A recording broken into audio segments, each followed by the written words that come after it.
Freedom isn't what most people think it is. Freedom is messy, and some people don't like messy. The Free State Project is a threat to the status quo. He is an enemy to the world. It's not a violent threat, but it's a threat to the ideas. You have to compete with people that want more authoritarian control over their neighbors and people that want to have their neighbors left alone. The American people are in an abusive relationship with their government. How can we stop this overreach of government? Politicians, people know that they're liars. USA!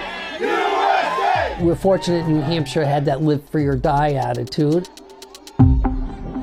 You're going to have this clash. I wasn't formally trespassing. The America we live in now government is violence. Is not the America that our Constitution is supposed to have created. An alternative to government is peace. How that clash ends, well, we'll see.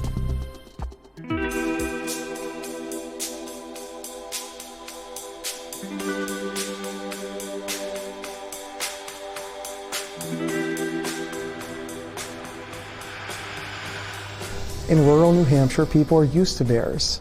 It wasn't just that, they saw bears. They had some really hair-raising stories about these really extreme encounters with bears. And so I thought, what's going on here? What is driving this unusual bear activity? And the only other thing that really distinguished it from its neighbors was that it was the basis of the Freetown project. My name is Matt Hungoltz-Hetling. I'm an author, and I wrote a book called A Libertarian Walks Into a Bear that is about the Freetown project as a sort of precursor to the Free State Project.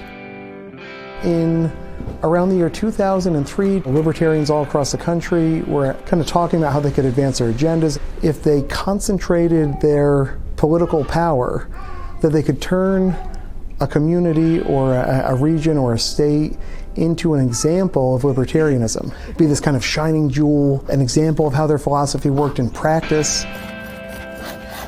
Once New Hampshire was selected as a free state, the project's destination state, a few people got together and decided, well, if you have a free state project, let's have a free town project. 4 or 5 of them drove around the state of New Hampshire. What community can we latch onto and make ours? But when they went to Grafton, they were received in the public firehouse by John Babiars, who was a firefighter at the time. I'm John Babiars. Made the move in '93. I wanted to live in an area where I would be free. We have Starlinks. Built and designed my solar array that powers my house. We have our own water and septic here, so it's basically, this is my remote island from a chaotic world. Originally from Southington, Connecticut, raised by parents who escaped from Europe after the war. My mother and father met in the United States, and I was born in Southington. I went to the Air Force, came out of the Air Force, did a lot of computer consulting. Also in 1983, I designed a digital crypto auxiliary unit. Eventually, we were all moved up here. Was a fire chief in town of Grafton here. It was a libertarian-friendly environment, that people were actually elected to office, that to do business up here was a lot easier. So I also ran for office here. I got elected as cemetery trustee. I figure if you're gonna start in politics, why start at the top or start at the middle, start 6 feet under and work your way up. And so I worked my way up, ran for governor in 2000. He was one of the most successful statewide libertarian candidates in the country at that time. John had run for governor of New Hampshire a few times at that point. So you can imagine from John's perspective, if 200 libertarians suddenly move to town and are enthusiastic about libertarianism, as these folks all were, they're going to be knocking on doors for me. And so he and Rosalie invited the libertarians to come to Grafton. But I said, well, we're pretty much free here in Grafton. I don't see the problem. Unfortunately, anytime you have any type of movement, you have a few people that are a little bit extreme. And there was one individual that upset the apple cart and caused a commotion.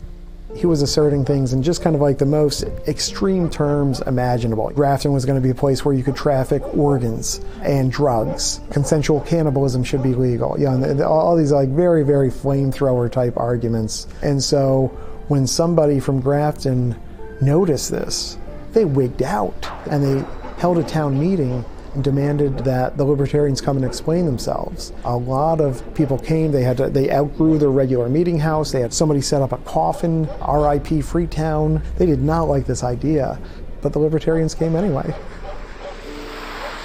Certainly Grafton already had bears and it already had some bear problems, but the libertarians affected the local culture of the bears. Grafton doesn't have any zoning, and so as you drove through here, you see nice houses, dilapidated houses. A lot of them chose to live in these kind of ad hoc living situations in the woods. As they were living, each in their own way, in their kind of individualistic, free-living way, they were each handling their own garbage and refuse in their own way. Some of them were feeding the bears on purpose, just for the joy of watching them eat, which I get. I have a bird feeder. I love it when animals come to my bird feeder. A lot of libertarians were asserting their right to do this. There's people that feed bears and it's like, you shouldn't do that because it's not good for humans. My name is Andrew Timmons and I've worked with New Hampshire Fish and Game for about 28 years. We're in the woods of New Hampshire, which is home to an estimated population of 6,800 black bears. The last 21 years I have served as the department's bear biologist. We have strong bear populations statewide, and we have abundant bear habitat statewide. It's a common way people like to mount bears because I think it makes them look snarly and mean, but bears don't growl and show their teeth like an angry dog does. You know, bear attacks in New Hampshire are extremely rare. Grafton doesn't rise to a town where we would consider a high level of complaints. In Grafton, the culture was very anti-government. People just simply weren't contacting wildlife authorities about these problematic bears. You know, I had my chickens free range out and they stayed pretty close to the coop. See, this chicken just starts running straight towards me. I picked up the chicken and I looked, and 40 feet in front of me was a bear sitting there. And the bear was trying to make a decision whether it was going to go after me to get the chicken or me. The bear came over here. I was standing right here. The bear is where that pine tree is now. Now I had my office there, and I know just beyond the door is AR-15. And it was like, if I saw the bear running, we're going to have it on. I don't think the bear understood that if he even made a move, there would have been lead flying like he wouldn't believe. In the state of New Hampshire, for the last 150 years, there had never been a wild bear attack on a human.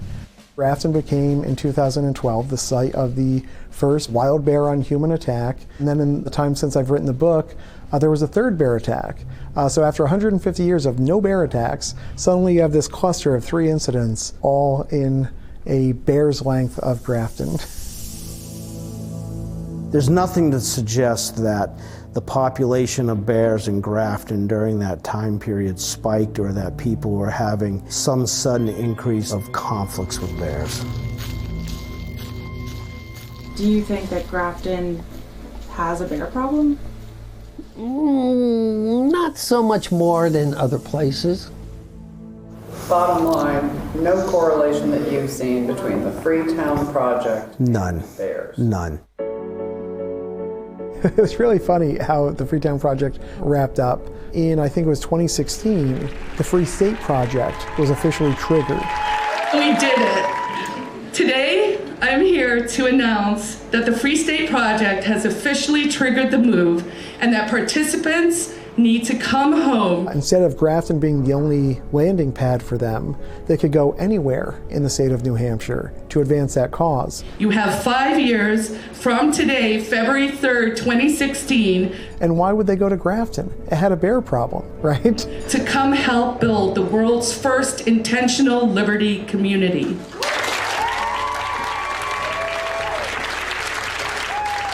The Freetown project just kind of fizzled out around that same time, 2016 or so.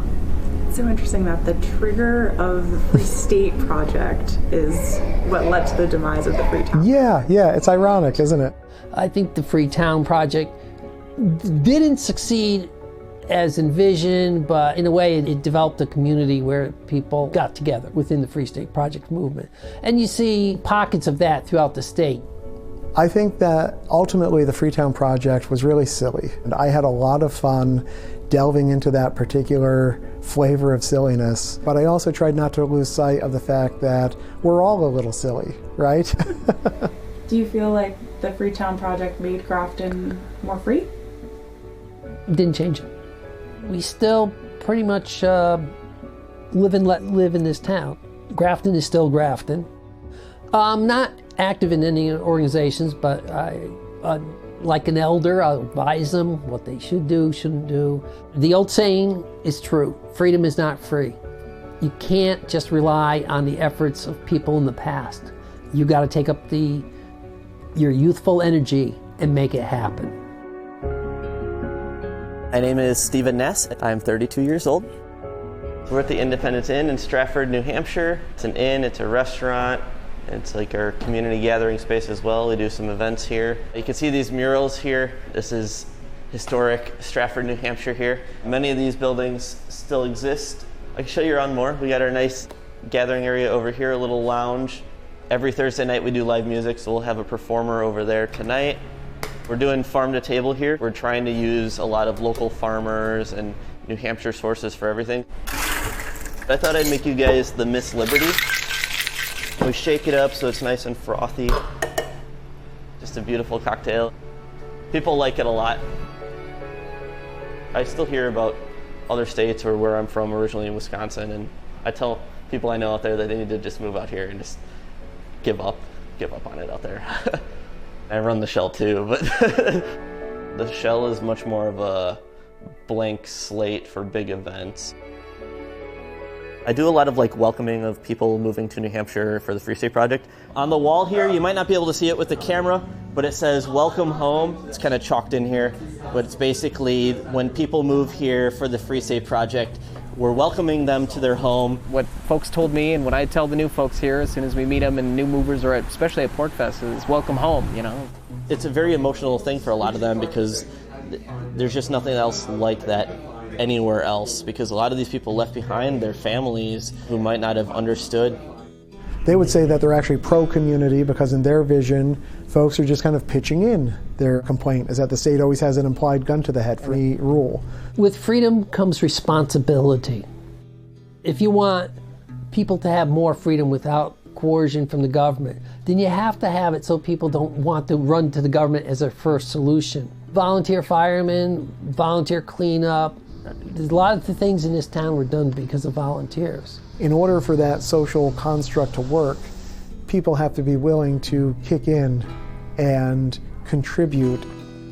This libertarian idea that I'll take care of my own, I'll do what I need. They don't want the state government, local government, they certainly don't want the federal government involved, and that just doesn't work at the end of the day. There's a reason we create a society in which we all contribute and we all benefit, and they really don't want to be a part of that community. I wouldn't necessarily assume that the entire state is going to be beset by bears and fall into disrepair. That being said, I think it's frightening. Should the movement continue to gather momentum and continue to find willing allies within the Republican Party in particular, some of the measures that they advance could really hurt people.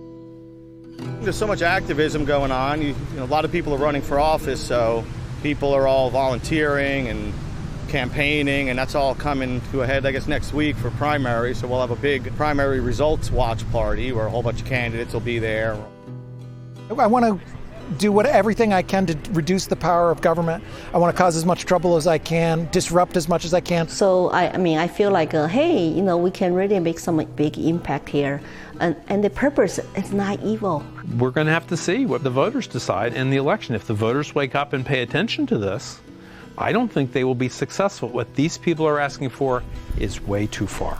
I think the Free State Project is going to give you a microcosm of what normal people go through. We've had Free Staters die, We have new Free Staters born. We have young families, old people, people that want to make a difference. The lounge over here, we have a lot more casual discussions. People that want to see the future generations to have the same kind of freedoms that we have. You can have anything that you want as long as you agree that you're not going to hurt other people and you're not going to steal their stuff. People just gotta chill. That's all it is.